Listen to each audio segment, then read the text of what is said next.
BJP സംസ്ഥാന executive member K Surendran നയിക്കുന്ന കേരള പദയാത്ര ഫെബ്രുവരി 19-ന് കുറ്റിപ്പുറത്ത് എത്തിച്ചേരും. യാത്രയിൽ കേന്ദ്രമന്ത്രിമാരും ദേശീയ നേതാക്കളും പങ്കാളികളാകും. ദേശീയ ജനാധിപത്യ സഖ്യം ചെയർമാനും BJP സംസ്ഥാന പ്രസിഡന്റുമായ കെ സുരേന്ദ്രൻ നയിക്കുന്ന കേരള പദയാത്ര ഫെബ്രുവരി 19-ന് കുറ്റിപ്പുറത്ത് എത്തിച്ചേരുമെന്ന് BJP സംസ്ഥാന എക്സിക്യൂട്ടീവ് മെമ്പർ കെ സുരേന്ദ്രൻ പറഞ്ഞു.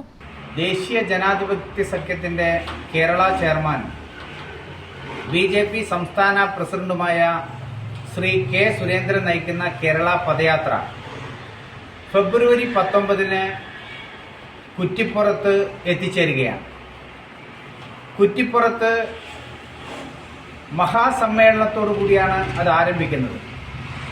കുറ്റിപ്പുറത്ത് 10,000 അണിചേരുന്ന പൊന്നാനി പാർലമെന്റ് മണ്ഡലത്തിന്റെ പൊതുസമ്മേളനത്തിന് ശേഷം ആ യാത്ര മാണൂർ നടക്കാവിൽ സമാപിക്കുകയാണ്. നടക്കാവിലേക്കാണ് പദയാത്ര നടത്തുന്നത്. കുറ്റിപ്പുറം മുതൽ മാണൂർ നടക്കാവ് വരെ 10,000 അണിനിരക്കുന്ന പദയാത്രയാണ് നടക്കുന്നത്. നരേന്ദ്രമോദി സർക്കാരിന്റെ ജനക്ഷേമ പദ്ധതികൾ ഒരിക്കൽ കൂടി ജനങ്ങളെ ഓർമ്മപ്പെടുത്തുന്നതിനും മോദി സർക്കാർ നൽകുന്ന ഗ്യാരണ്ടി കേരളത്തിലെ ജനങ്ങളെ ബോധ്യപ്പെടുത്തുന്നതിനും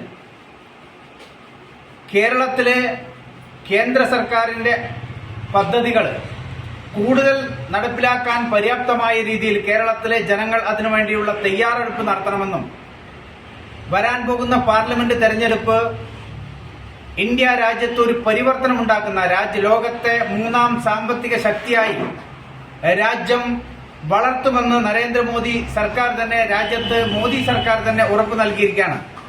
കുറ്റിപ്പുറത്ത് 3 മണിക്ക് 10,000 പങ്കെടുക്കുന്ന പൊതുസമ്മേളനത്തിന് ശേഷം നടക്കാവിലേക്ക് പദയാത്ര നടക്കും. പാദയാത്രയുടെ സമാപന സമ്മേളനം നടക്കാവിൽ വെച്ചായിരിക്കും നടക്കുക. കുറ്റിപ്പുറത്ത് വെച്ച് നടക്കുന്ന പൊതുസമ്മേളനത്തിലും തുടർന്ന് പദയാത്രയ്ക്ക് ശേഷം നടത്തുന്ന സമാപന യോഗത്തിലും കേന്ദ്രമന്ത്രിമാരും ദേശീയ നേതാക്കളും പങ്കെടുക്കുമെന്നും കെ സുരേന്ദ്രൻ പറഞ്ഞു. News bureau, Malappuram. Qatar golden diamonds, Calicut road, Valanchery.